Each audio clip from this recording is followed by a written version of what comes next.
뭐 명도도 안 되는데 뭐 이 수익률 갖고 이 건물을 어떻게 유지해? 이거는 뭐 별로 좋은 건물이 아니네. 이거는 사실 굉장히 저는 하수라고 생각을 합니다.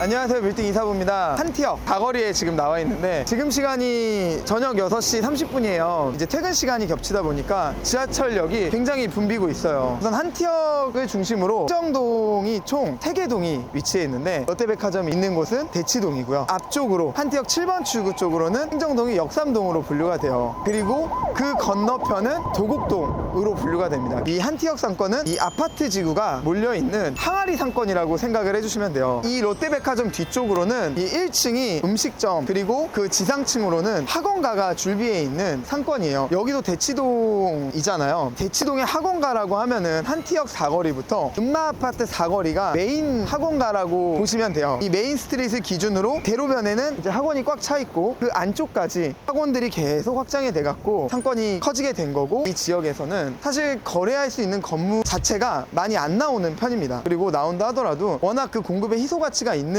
지역이기 때문에 평당 금액이 굉장히 비싸게 나옵니다. 후문 바로 앞에 있는 이 GS25시 건물이 작년 4월 달에 거래가 됐습니다. 이 건물은 지하 3층에 지상 7층으로 총 10개 층으로 구성이 되어 있고, 이 건물의 용도 지역은 준주거 지역이라 용적률을 350%까지 써갖고 2019년도에 사용 승인이 난 건물이에요. 이제 작년 4월 달 평당 2억 4,700만 원에 거래가 됐습니다. 총 거래 금액은 136억이었고 당시 기준으로는 수익률이 3% 전후로 나오고 있었던 건물이에요. 근데 지금도 보시면 그때랑 임차 구성이 크게 바뀌지 않았어요. 이 건물의 특징은 대지가 54평 정도 되는데 건물의 총 규모는 300평 가까이가 돼요. 토지 면적 대비 평당 가격만 놓고 봤을 때는 비싸다고 여기는 분위기도 있었어요. 그러나 이 건물을 들여다보면은 굉장히 위치가 좋아요. 이 큰 상가 하나 지나서 두 번째 건물이거든요. 그리고 이 건물에 서갖고 대로변이 보이고 백화점을 이용하는 수요자들한테 이 건물들을 상당히 많이 노출을 시킬 수가 있어요. 300평 가까이로 지어져 있다 보니까 임차를 구성할 수 있는 효용 면적이 굉장히 넓어요. 그때 당시 이제 평당 2억 5천을 주고 이 건물을 매입하신 분은 잘한 투자라는 생각이 듭니다. 이 건물의 전체적인 볼륨과 이제 용도 지역에 대한 희소 가치와 건축행위가 필요 없다는 점을 메리트로 건물을 매입하신 걸로 보여져요. 이게 아직 거래가 안 돼서 나와 있다고 하면은 불티나게 팔렸을 겁니다. 그때 당시에도 이 건물은 굉장히 좀 매수 경쟁이 좀 붙었던 건물이기는 해요. 그래서 매도자도 워낙 연락을 많이 받아갖고 할 거면 하고 말 거면 막 약간 이런 분위기였어요. 왜냐면 2억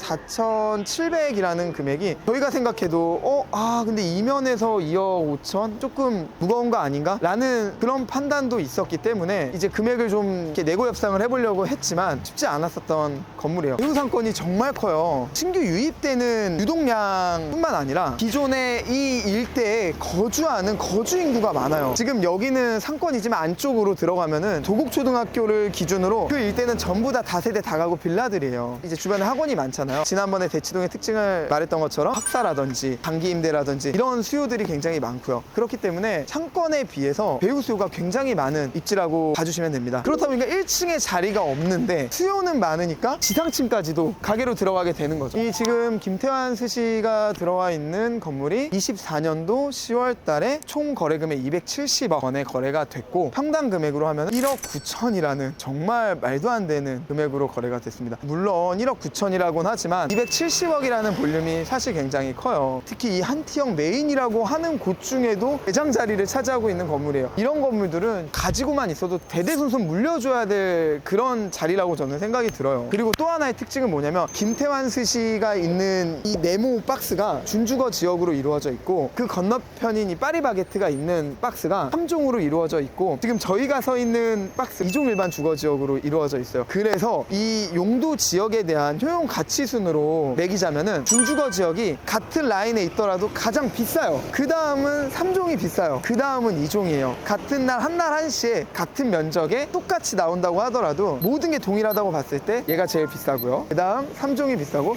그 다음 2종이 가격순이 매겨질 수가 있습니다. 그 이유는 건물을 지을 수 있는 뭐 용적률 이거에 대한 차이 때문에 그렇습니다. 이거를 보고 매입을 하셨던 분도 투자를 할 줄 아시는 분이 하셨다는 생각이 생각이 들어요. 그때 당시에 이 건물도 수익률이 3% 언저리였어요. 높지 않았어요. 이런 좋은 자리에 있는데 수익률이 이것밖에 안 나와? 뭐 명도도 안 되는데 뭐 이 수익률 갖고 이 건물을 어떻게 유지해? 이거는 뭐 별로 좋은 건물이 아니네 라고 하면서 미루셨겠지만 이거는 사실 굉장히 저는 하수라고 생각을 합니다. 이 자리에 대한 입지와 가치를 보셨다고 한다면 물론 시간은 조금 다소 걸릴 수는 있겠지만 개선을 할 수 있는 문제이기 때문에 우선은 입지에 대한 부분에 포커스를 맞춰놓고 여기는 가치 투자에 대한 비중이 훨씬 더 큰 자리이기 때문에 이 건물은 정말 투자를 하실 줄 아는 분이 하셨다는 생각이 드는 사례입니다. 예전에 저희 대표님이 이쪽 역삼동에 거주를 했었어요. 제가 직원으로 있을 때 대표님 집 근처에서 술 한잔 먹자 하면은 한티역에 와갖고 뭐 이때에서 술도 먹고, 왜냐면 꼭 여기가 대치동이라고 해서 학생 수요만 있는 거는 아니에요. 오피스 수요도 충분히 있고, 그리고 그 선생님들 있잖아요. 그 선생님들이 소비하는 상권이라고 보시면 돼요. 지금 여기 웰컴 투 순댓국, 이 건물은 이제 작년 10월 달에 거래가 이루어졌고, 이 건물도 사실 수익률이 그러니까 3%가 조금 다 안 됐었어요. 이제 평당 1억 4천만 원, 금액으로는 100억, 그렇게 해서 거래가 이루어진 건물입니다. 당연히 뭐 명도나 이런 부분들 없이 포괄 양도양수로 이루어졌고, 여기도 보시면은 그런 이제 아카데미와 이제 음식점으로 건물이 구성이 돼 있고, 메인 가운데 상권에서는 조금 거리가 있는 그런 자리에 2023년 12월에 토지를 매입해서 완공이 다 된 건물이 있습니다. 오피스보다는 학원을 유치할 목적에 맞춰서 건축을 했을 거라는 생각이 들어요. 어쨌든 여기는 학원 형태의 건물로 신축을 하게 됐을 때 임차에 대한 공실률이 굉장히 적은 지역입니다. 아니면은 사용할 목적을 가진 투자자에게 매각을 할 목적으로 보통 건물을 짓기 마련인데, 뭐 안쪽은 아직 제가 안 들어가 봐서는 모르겠지만 이렇게 학원 형태의 모습이 예상이 되고, 아마도 학원이 건물 전체를 임대해서 사용을 하지 않을까라는 예상이 들게 하는 건물입니다. 이 일대에 신축 건물이 없다 보니까 이 블럭 내에서는 사실 굉장히 인기가 있을 걸로 예상이 돼요. 길 건너보다 이 블럭 안쪽이 훨씬 더 임차 수요들에게 선호도가 높은 곳입니다. 위치와 안쪽에 있는 위치가 굉장히 가격차가 심해요. 아무리 싸도 아예